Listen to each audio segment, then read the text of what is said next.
Ngayong araw ay ako na naman si Chef Boy AJ Cute. Bago nga ako magsimulang magluto ay huhugasan ko muna yung mga plato na nandito sa may lababo para nga hindi makalat at madali lang maghiwa-hiwa at magluto-luto mamaya.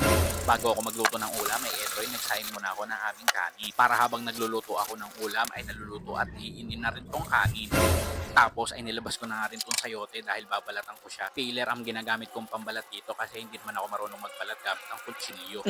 Ayoko pa naman din binabalatan itong sayote kasi nga dahil madakta. Maarte pa naman ako pag nagluluto ako. Gusto ko malinis lang lagi yung kamay ko at maya-maya naghuhugas ako. Tapos ang ayoko din dito sa sayote ay bukol-bukol siya at hindi pantay yung balat niya kaya mahirap din siyang balatan. Nung natapos ko na nga siyang balatan ay ito ay hiniwa-hiwa ko na siya sa maliliit na parte. Meron ng parteng bulok kaya ito ay tinatanggal ko muna siya. Medyo malaki din kasi yung bulok niya. Kahit anong klaseng hiwa na lang yung ginagawa ko kasi hindi ko naman talaga alam kung paano hiwa yung gagawin ko. Kasi sa isip ko ay maluluto din naman yan, kakainin ko din naman at malulusaw din naman sa tiyan ko.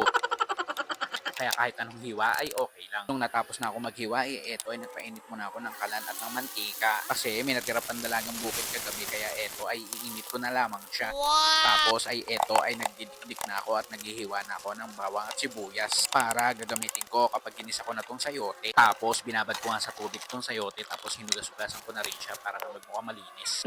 Tapos ayan ay magigisa na ako. Ang nilagay ko nga palang mantika ay yung pinagprituhan kanina ang dalagang bukid para nga may lasa-lasa kahit papano. Tapos nilagay ko na rin tong bawang at sibuyas. Nilagyan ko nga din siya ng magic sarap at ito konting tubig para nga may sabaw siya kahit papano. Ayaw ko kasi yung dried kasi mahirap siyang kainin. At eto hintayin na lang natin siyang lumambot at kumulo para may ulam na tayo maya-maya. Yummy!